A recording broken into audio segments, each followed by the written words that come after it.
You know, I grew up in a cabin, no anything, no electricity. And I remember, you know, watching a lot of these women growing up. Like, I remember seeing them when this wasn't even a reality for me, you know. And so to hear, you know, you share these stories of, you know, how much you literally, you know, you crawled, you fought your way, you clawed, you said no, you said yes, you know, you broke down, but you guys did all that so we could be here, you know. 100%. So I feel my triumph is that me showing up and doing my best because it's to honor your guys' work. That's a part of the triumph, you know, even on days when I'm like, why do I do this? Like, why? I don't give a flying damn about you. I won't let you tell me what I can do. You can try to drown me, but my spirit is free, yeah, free, yeah. Generations, all my nations, all circle around me.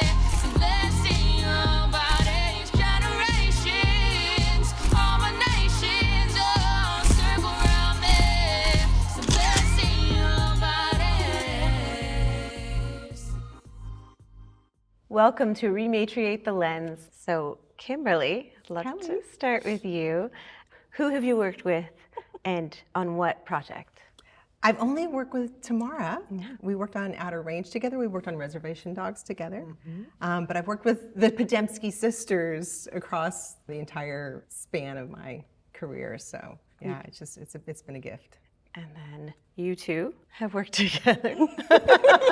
Can you tell? Yes, they're so comfortable together. Incredibly. We're so comfortable. Yes. No, we Little Bird. Actually, I was mom. This is my daughter. You know, I was really shocked. I was like, they think that I look like Ellen Jade. Yeah. I was like, oh my God, she's so beautiful. I was like, they're crazy. I don't look like her, you know? I was nervous. I was so bald when I auditioned as well. So that might have had something to do with it. I was like, there's no way we look alike. You were so. I was bald when I auditioned. Like, I had just shaved my head because it was New Year's and I just felt like shaving my head. You know, kind of a fresh start type of thing. And then I auditioned, I think, later that January, like maybe like a few weeks later. And I was bald. Yeah, I thought there was no chance. I had no idea. Actually, before we started filming, my friend's husky knocked out half my front tooth. Oh my God. Before like the first week of filming, I had an emergency done. I was like, please, I'm so serious, right? Yeah, the dog knocked off half my front tooth. It was not a good look. Yeah. Oh my God. Showing up like Lloyd Christmas. Yeah. No. Exactly. And now you see Glamour Queens. Yes. It looks so different today. Yeah. Oh yeah. Come so far, but so far. All right. And what's been your first memorable experience in the industry? Oh man. My first was a really easy one because it was kind of the big break. It was Dance Me Outside, and I was 15 years old, and I knew that it was something very special. I knew that to see a modern representation of Indigenous youth on screen hadn't been done before, certainly not in Canada. I think, you know, we were all, in some way, there was, because we were so young, you didn't feel the pressure of it. It was just like, this is so cool that we get to do that. And, you know, it's like only later that you realize what that was, and it could have been an experiment gone terribly wrong, but it actually worked and launched many of our careers. So mine is a happy memory of the beginning and of my journey in the industry. Mine isn't so happy, so I'm going to move on to one that's like 2 jobs after that. That's really happy. I want to focus on the native joy. We can get into that stuff later, I think, the challenges maybe. But in similar fashion, getting to be Jerry's girlfriend on Seinfeld. Yes. Yeah. It felt I felt the weight of it. And I felt the weight of it when I got the audition, because I had never seen, growing up, especially in the States, we had no one to look up to. I don't mean even somebody remotely that just physically, visually looked like me, us. And I realized it wasn't because I came into the industry right around when Dances with Wolves came out. And so there was Dance Me Outside, and there was just some really cool things happening at that time. And things were starting to kind of bubble. But besides Dance Me Outside, which was up here, everything was very set in the past. And so we were living within, that past history. So to get to do a contemporary role, and to get to go I love comedy. It's probably my favorite genre of work to do. And so to get to go toe to toe with some of the best comedians in the world, and do Larry David work, and be with that team, it felt really good. And it felt really good to represent, our entire community as this young woman that lives in New York City and as a journalist and, just a person. Because that's the whole premise, is that Jerry has no idea that she's Native. So yeah, it was a great experience. Yeah. What was Jerry Seinfeld like? He was, and I think he would say this too. He's a 12-year-old in a grown man's body, and skateboarded around the set, and brought a different car to work every day, and it was basically just himself. But the entire cast was just so. It was just as delicious off. Like everything that you saw on camera for Seinfeld was all happening off camera times 10. Oh my God. They'd be riffing and coming up with the ideas for the show for the next week, and so it was a really special, thing to be a part of, especially kind of in that seminal time of Seinfeld becoming Seinfeld. Yeah. Ellen, what was your first role or first memorable moment? My very first role, and the one that started all, Letterkenny. Oh yes, that was my first role I ever booked. I actually did thank my good friend Calientio Horn. We had followed each other for years on social media. A role came up, and all of a sudden I had an email, and I did the audition on the way to New York. I looked a little insane talking to myself in the airport. It wasn't a good look. Security checked on me a few times, but then I got it, and that kind of just opened the world for me. And I just have to say, I used to watch Dance Me Outside on repeat, so it blows my mind when I'm in the circle with you and your sisters. I'm like, I used to watch you guys all the time, and now to be here is very. So these little moments too culminate into that for me to be really special. Darla? Well, I started in theater, and one of the biggest things that happened for me was when I was 15 years old. I was doing theater at the Manitoba Theatre for Young People. Actually, Ryan Black was one of my teachers. Oh, yeah, and I was doing improv, in after-school theater classes. And then out of nowhere, a playwright in Manitoba was like, I really want young actors to improvise these roles just so I can sort of hear them and see them and kind of experience them in the room. And I got a job doing that when I was 15 years old. And I was like, people are gonna pay me. And he paid us $50, but I was like, I got a job doing acting, improvising, and I was just blown away. And from there, I was hooked, you know what I mean? How sustainable is the acting career today? Does anyone have other jobs other than acting? Many. And I think that's the first thing you learn, no matter how great that first $50 is.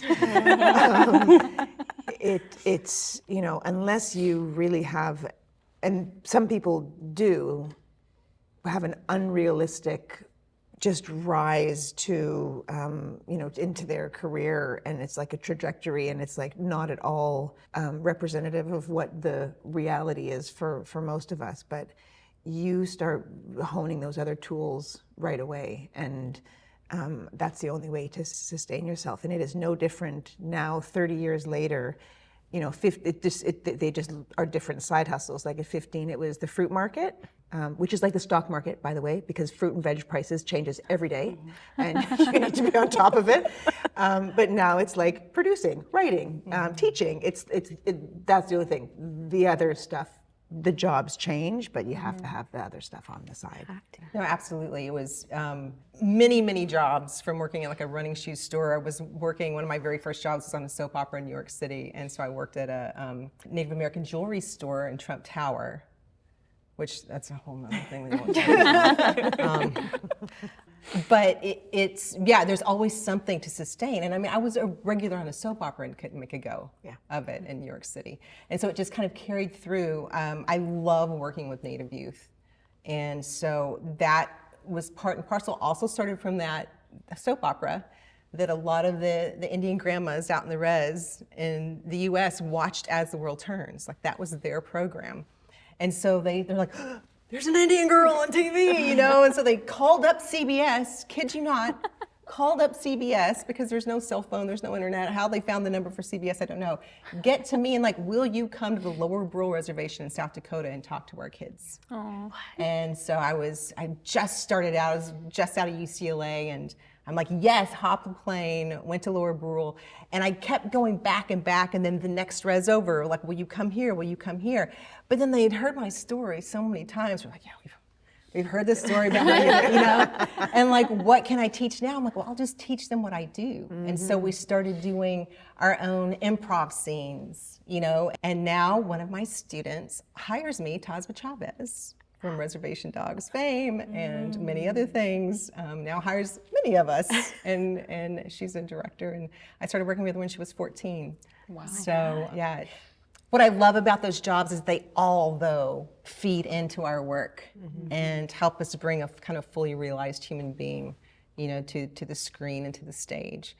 And now I'm a professor at UC Riverside, and kind of taking everything that I've learned and working with students, you know, there, and just kind of empowering the next generation of storytellers. Wow. Wow. Yeah. Wow. Okay. What do you do? I actually work full time. So I am a language and culture coordinator, and I focus on traditional skills and harvesting. So I work with under food sovereignty. I work with 5 remote communities in the north that are road access or fly-in only. So I cover all the aspects of traditional harvesting, documentation, preservation, and I'm also in university. Wow. Yeah. Wow. Yeah, yeah. Oh my God. Yeah, so I'm in honors, my first year honors anthropology, but before that I graduated from UVic under Indigenous Language Revitalization with a focus on advanced documentation and recording. So I love linguistics. That's Such me. a nerd. I did not know that. So nerdy. Yeah. So that's what I do when I'm not on the screen or traveling around modeling. So I'm signed with Next Worldwide, so I'll go New York, LA, all that stuff. But when I'm not that, I'm way back up north and flying to my northern remote communities like Niskandaga and Abinamik and yeah. Yeah. Your days from day to day must be. It varies. Like I'm here, hair, makeup, and next week I'll be back in the office. Doesn't it keep things balanced, though? It's the only thing that keeps it balanced. Yeah. I think that's the gift of sometimes the inconsistency of it, is that you are grounded by the reality of your life in our world, and especially if you are in doing your community work, you're doing your education, you're just being with your family. It's the counter to getting your hair done. A car coming to get Yes. I know. You're like, what do you mean I have to drive myself to the airport?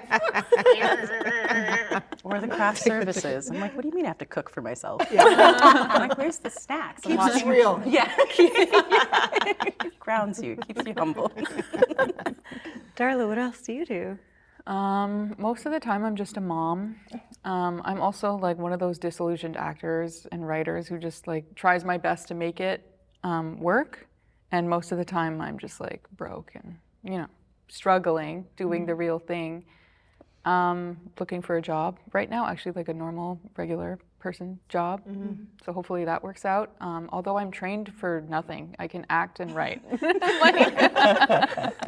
not a good sale for you right now.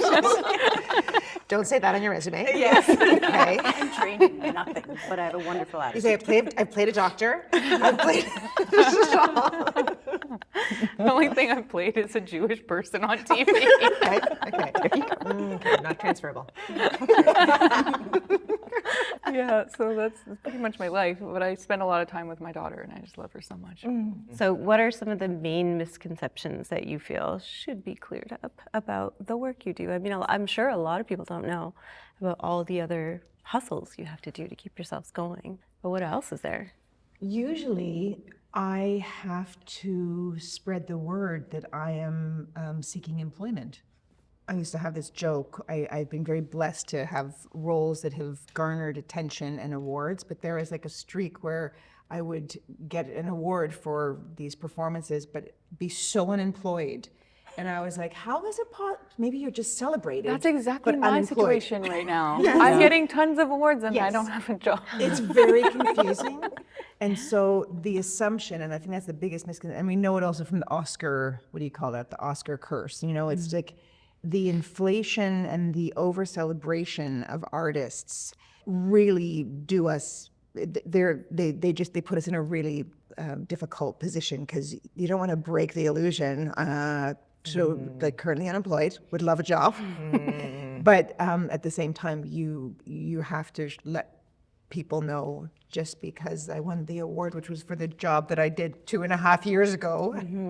And so you just end up like riding on the rumor or the illusion that super successful, like really making their mark and doing these great roles, and it's just people don't know what this is, and that's what we signed up for. You know, I've only worked with her recently, but like we've known of each other for so long. Decades. And there is something that means so much when 30 years later you see the same faces that you've been doing this with, because it is so hard to stay relevant, to stay in the circle, to be invited into the room. It is so hard. And it is really just a testament to conviction, talent, the fact that we have other things to get us through those times. But yeah, I think people, that's the biggest misconception. They just think they think it's the drivers and the hair and makeup and the fabulous trailers and the awards. And that's what they saw all last year. You're the most successful. Like nobody won as many awards as your show did. Yeah. You know, so what do you want to bring I that know, it's so illusion? confusing. I'm like, do I tell people about it? Because if I do, then maybe it'll sound like I'm being ungrateful for being celebrated. It's like so confusing. Like, what actually do I do in this situation? I have no idea. Still processing, still working through it.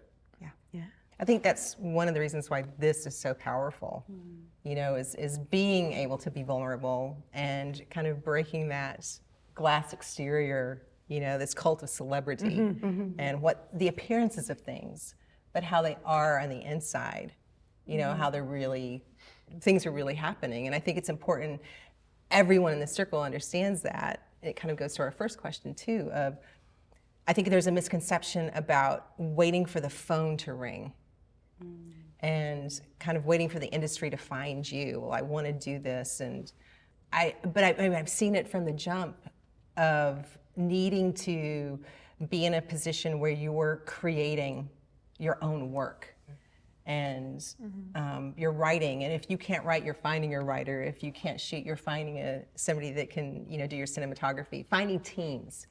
Like, always be telling stories if this is what you love. And so it's just like, it feels really good that when you're on those down, like, I do not have a job right now. Don't know when the next job, or if the next job's coming. But it's really cool to know that we've got, you know, this project on the side, that we don't have to wait for somebody to green light. We don't have to wait on anybody. And I loved, I don't know if folks saw this, but there was a photo of you and your sisters, you know, in the writer's room. Oh, right. You know, and I love that kind of agency that folks are taking to do their own work, tell their own stories. Yeah.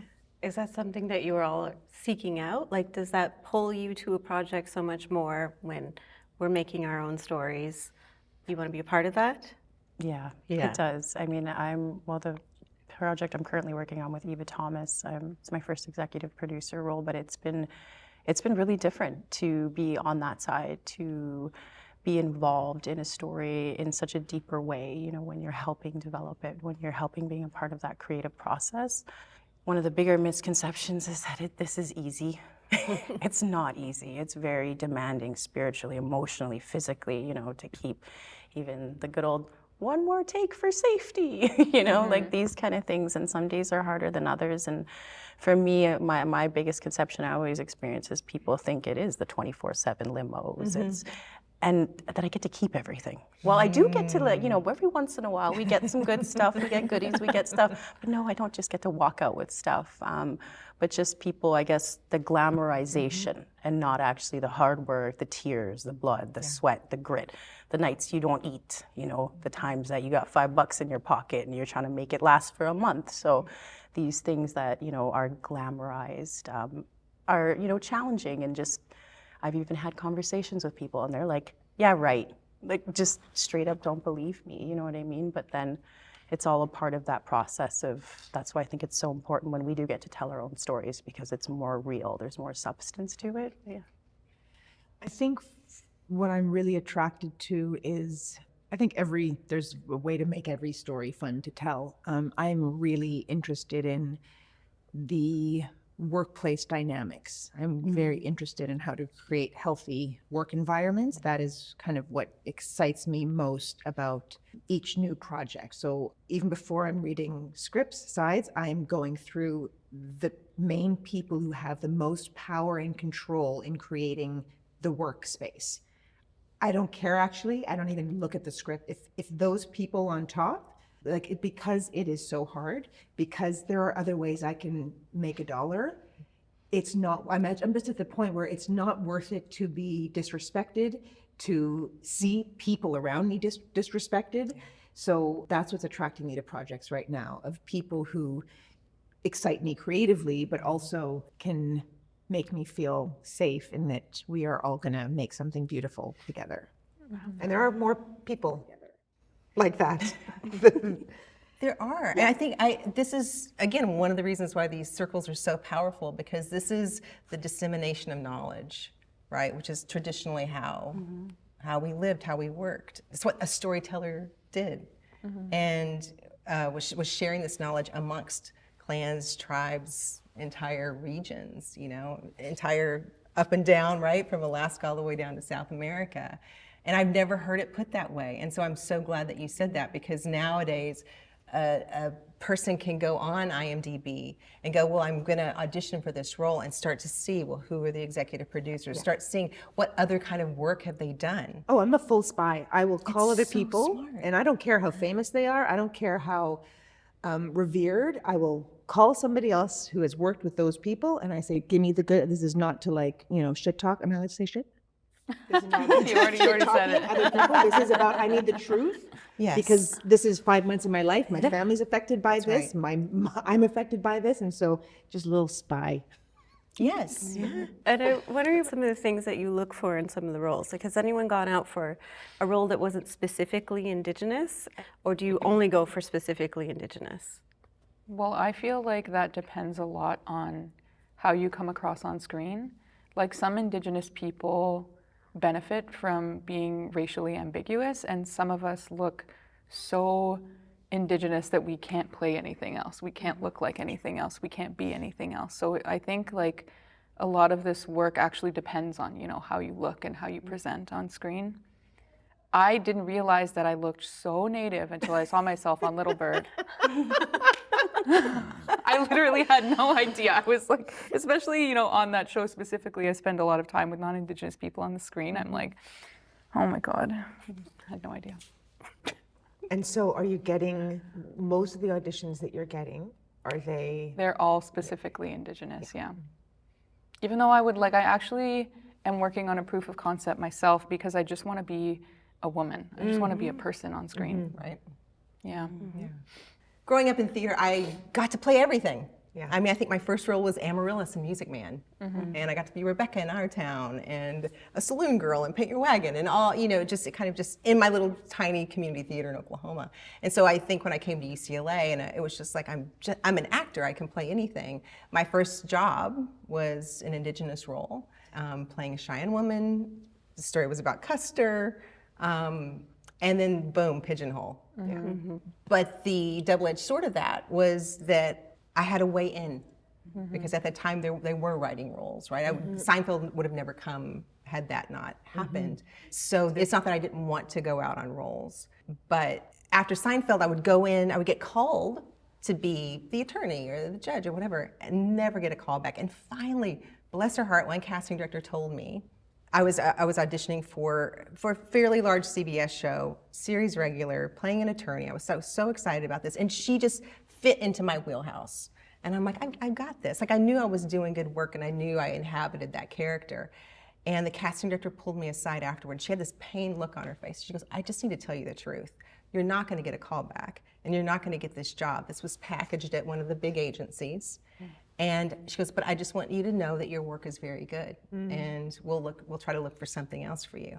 And I never got anything from that casting director, but I just said, and she goes, and if you ever repeat that I said that, I will lie and say that, I will tell them that you were lying and that didn't happen.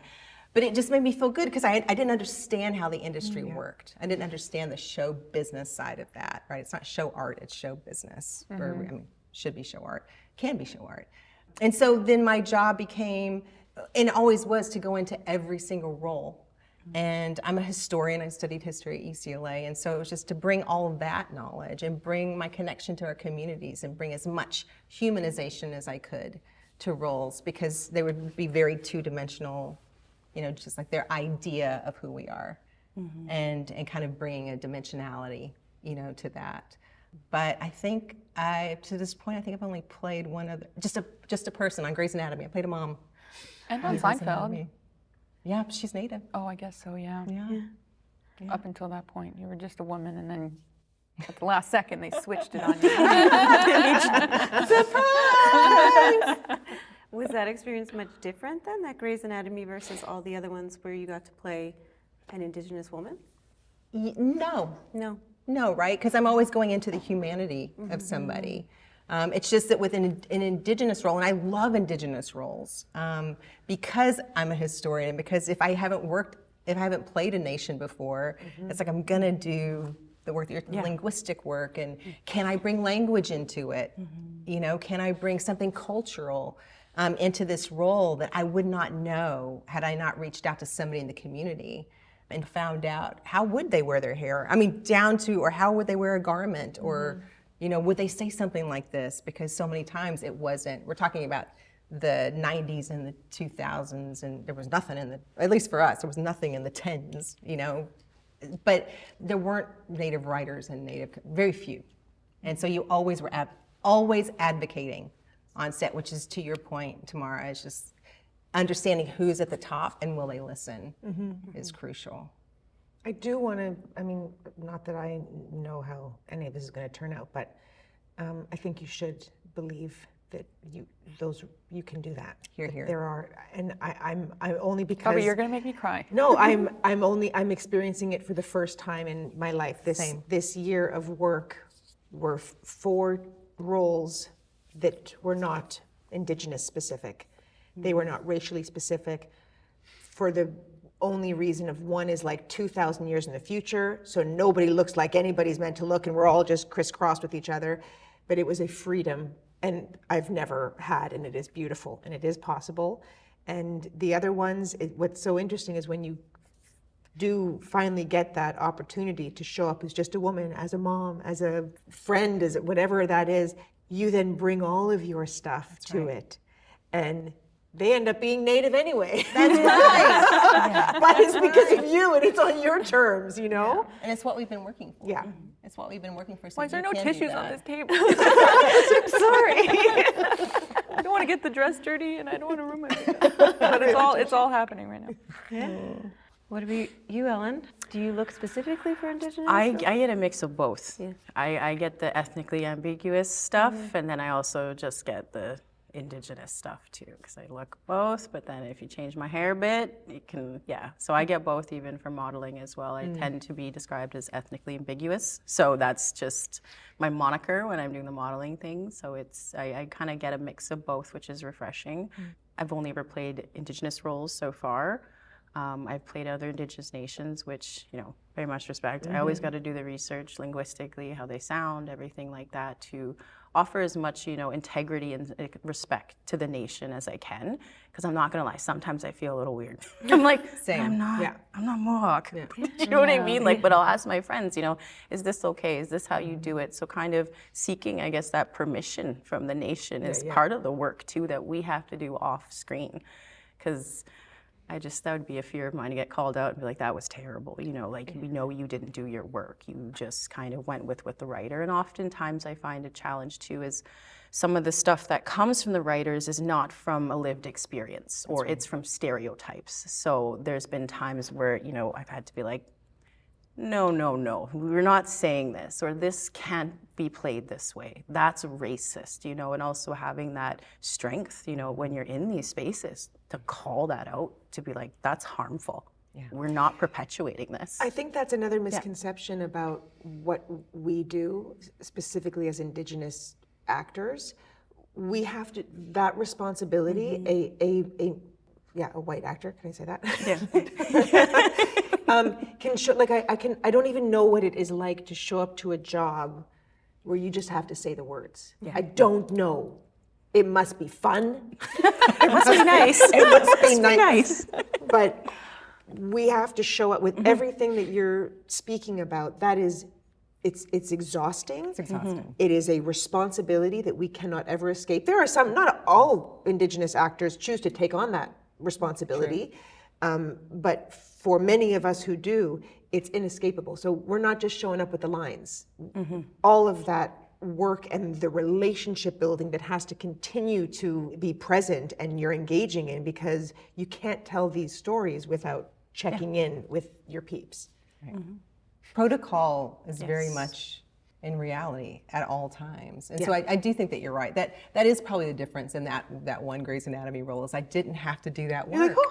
Yeah, I did. I got to show up, right? My little 2 days, and it was really liberating. But I haven't thought about it until you've said that. I mean, like you're on set and you're trying to do a language, you know, and maybe, you know, you've got, well, I mean, Tamara and I work on Outer Range together with lots of Shoshone, and you feel the weight, not just of the language, but of the ancestors, you know, and story is medicine. And if it's medicine, it can be good medicine or bad medicine. And so when something is done without respect or incorrectly, it can do harm. And so it is a lot of heavy lifting, but so worthwhile. So worthwhile, especially when you hear, and at the last minute, I wasn't afraid, and this was the great thing about working, going back again to our first, you know, the job. What I loved about working on the res and then coming back to Hollywood in particular and doing the work there was that it grounded me so deeply into our protocols and the way that we do things. And I was never afraid to stand up to anybody. You know, as a 22-year-old, as a 24-year-old, I'm like, exactly what you were just saying. It's just like, this isn't right. This is how I, you know, this is, but I would never just say, change it. I would like screen, that's how I started screenwriting. I would rewrite the entire scene. Here's the scene. And it was so rewarding, you know, to watch, to fight for that, and then also to back away from a project if they weren't willing to change it. That's a lot of extra work. It's exhausting. And then you're, you know, a cultural consultant as well.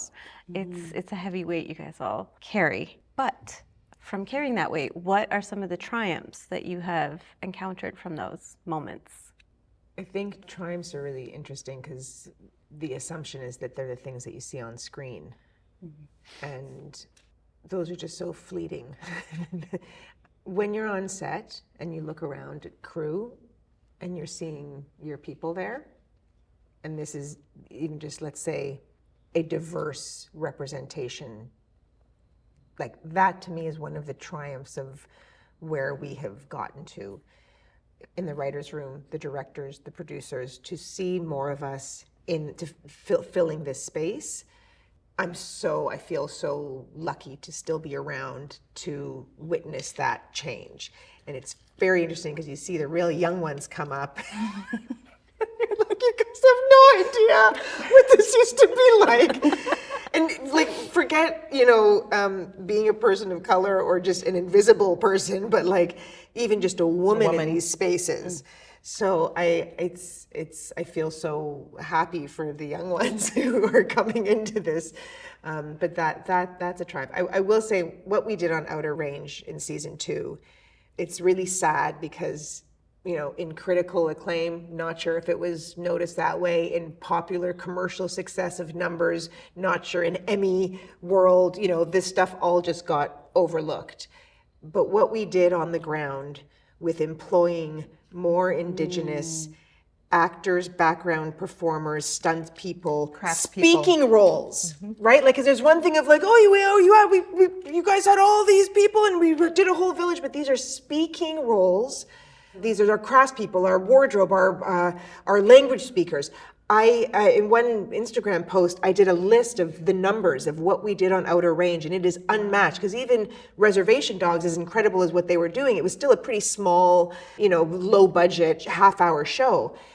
Outer Range and then a streamer like Amazon, like it was a $90 million budget, like to put themselves behind a story like that episode. I just felt like we were seen, like we were given, we were handed Native directors, writers, producers. I mean, it was everywhere you looked, our handprints, our heart prints were over everything. And so, I after that, I remember telling Kim, and I was like, I can retire right now. Not because I have enough money to do that, but because in what my little girl dream was of how we want to be seen and heard, that everything that Kimberly and I said working on our scenes, we would be sitting there going through it, and then we'd give it to our showrunner, give it to the director, and we'd be like, can we maybe tweak this? And it was like you had a say. Yeah. And that forever will be my greatest try. I hope, let's try to beat that one day. Great. Yes, Bring it. But at this point, that's my triumph. What about you two? I think like being a part of like their triumph, like these, like not just these two, but a lot of the people on this panel, a lot of Indigenous women in cinema. I grew up, my mom always says, oh, you're a little girl from Waigaming. I grew up in a cabin, no anything, no electricity. And I remember, watching a lot of these women growing up. Like I remember seeing them when this wasn't even a reality for me, and so to hear, you share these stories of, how much you literally, you crawled, you fought your way, you clawed, you said no, you said yes, you broke down, but you guys did all that so we could be here, 100%. So I feel my triumph is that me showing up and doing my best because it's to honor your guys' work.